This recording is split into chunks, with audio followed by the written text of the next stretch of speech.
Hi everyone, Mike Malatesta here, and welcome back to the How Did Happen podcast. On this podcast, I dig in deep with every guest to explore the roots of their success, to discover not just how it happened, but why it matters. My mission is to find and share stories that inspire, activate, and maximize the greatness in you.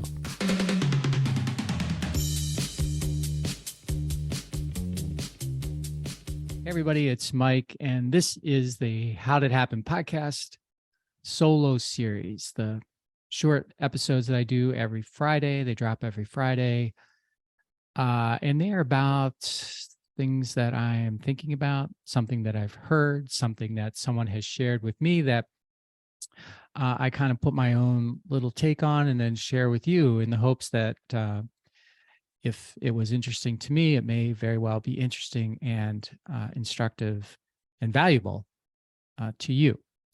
And if you're familiar with the show, on Mondays, I do longer conversations with successful people from all walks of life. Those shows are about an hour. And in those, I get to really dig into how it happened for them, how the success happened for the person on the show, but more importantly, why it matters to them, why it matters to you, why it matters to me, why it matters to the world. So if you haven't checked that out, please feel free to check that out on Monday. So this episode, I'm calling Not Quite Quitting.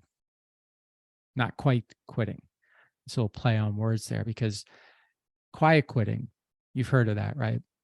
Or quiet quitting is the quote unquote new human resources or HR phrase of the year, a phrase that I think was born in pandemic times. And while the phrase might be new, its sentiment, like what it's designed to describe, is far from new. And here's what I mean. I've been an employee or a business owner for more than 35 years. And damn, it hurts to say that. That's a long time. But anyway, that's the truth. And from either perspective, either as an employee or as a business owner, I can say for sure that people have been quiet quitting forever. And when I first heard the term, I thought it meant that I thought it was meant to describe people, that people were quitting, quote unquote, quitting by working from home or just not doing the work. Now that's new. That's new. But as it turns out, at least as I understand it, if I have it right, quiet quitting doesn't mean that at all. Instead, it means that millions of people aren't going above and beyond at work. They're just doing what they have to do to get by. And when I discovered that, I thought, well, that's not new. I mean, that's far from new. And Gallup and these other polling firms have been telling us for what seems like forever that a high percentage of people are actively disengaged at work. Actively disengaged at work.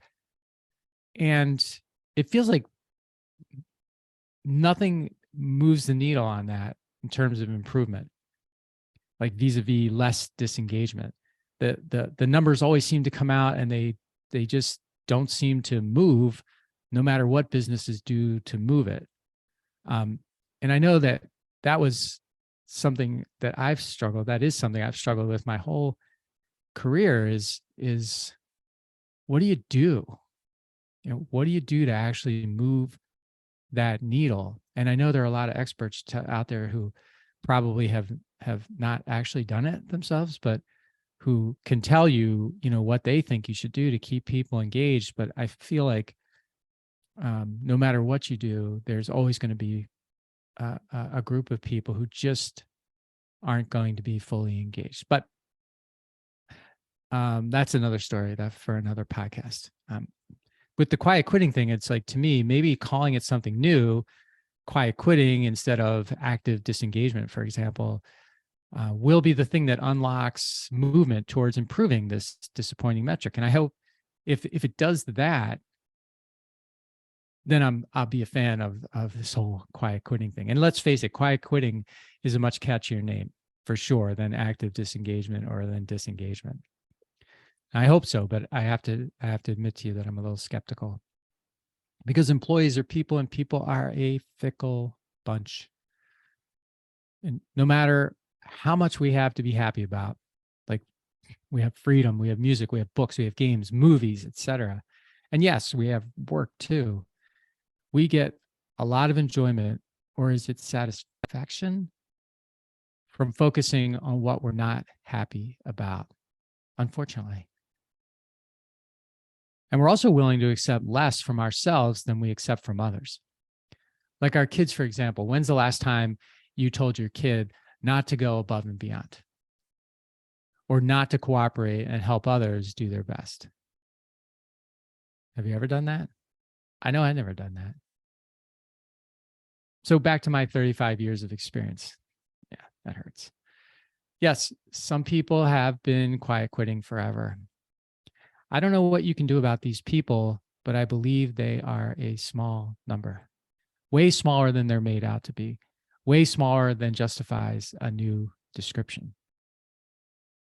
Most people, and that's most capitalized, M-O-S-T, most people, and I mean by a wide margin, want to contribute to their work, to their coworkers, to their company's customers, and yes, even to their companies in a meaningful and cooperative way.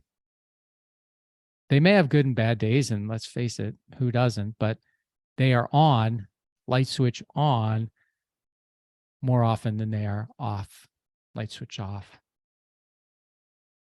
So what should we call them? The quiet stayers? I don't know.